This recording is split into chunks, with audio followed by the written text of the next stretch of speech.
एका बाजूला राष्ट्रवादीच्या अंतर्गत रचनेनुसार अजित पवार नवाब मलिकांना सोबत ठेवतायत, तर दुसऱ्या बाजूला अजित पवारांनी काही ठिकाणी भाजपाला दूर लोटलंय आणि त्यात काकाची मदतही घेतलेली आहे। काका पुतण्यानं भाजपाला दूर लोटलं का हा सवाल उपस्थित होतोय तो त्याचमुळे कारण पिंपरी चिंचवडमध्ये पवारांमध्ये साटलोट झाल्याची चर्चा समोर येते आहे।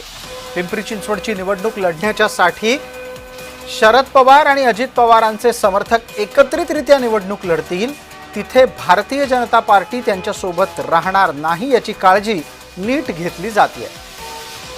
आमचे सहकारी अविनाश परबत या निमित्तानं आपल्यासोबत जोडले जात आहेत। अविनाश, एक अशी सुद्धा माहिती आली आहे की भारतीय जनता पार्टी अजित पवारांच्या सोबत नसल्यानं आता अनेक जण हे भाजपातून म्हणजे पिंपरी चिंचवड पातळीवर भाजपातून अजित पवारांकडे प्रवेश मागायला, तिकीट मागायला जात आहेत। हो, अगदी बरोबर आहे। कालच मुख्यमंत्री यांनी क्लिअर केलं आहे की आम्ही शिंदेसोबत असणार आहे आणि काही ठिकाणी राष्ट्रवादी आमच्या सोबत असू शकतात।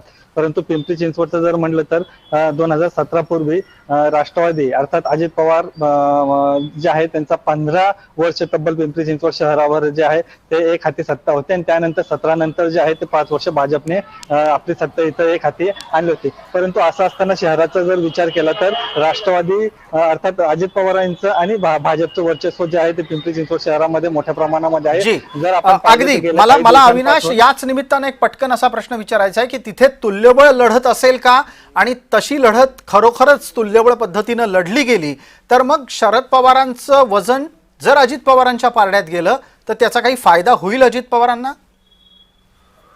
नक्कीच, कारण की राष्ट्रवादीचं ज्या प्रकारे अजित पवारांचं शहरामध्ये जे वर्चस्व आहे त्यामुळं शरद पवार आणि अजित पवार जर समजा एकत्र आले तर त्याचा नक्कीच फायदा जो आहे तो अजित पवारांना त्या गटाला होणार आहे। परंतु भाजपाचं जे आहे ते मोठं वर्चस्व आहे, त्यांना कुठेतरी थोडं मागे लांब ठेवायचं आहे। त्यामुळे हे दोघं जे आहे दोन्ही राष्ट्रवादी एकत्र येण्याचे जे आहे ते पाहत आहे, कारण की अजित पवार जे आहेत ते गेल्या काही वर्षांपासून जे शहरामध्ये कामं करतात किंवा छोट्या मोठ्या उद्घाटन असेल तरी अजित पवार जे आहे ते प्रत्येक कामासाठी जे आहे ते शहरामध्ये असतात आणि बारीक बारीक कामासाठी जे आहे अजित पवार हे त्याच्याकडे बारकाईने लक्ष देत असतात। त्यामुळे अविनाश, आपण या सगळ्या घडामोडींकडे अत्यंत बारकाईने लक्ष ठेवा, आपण वेळोवेळी बोलत राहू।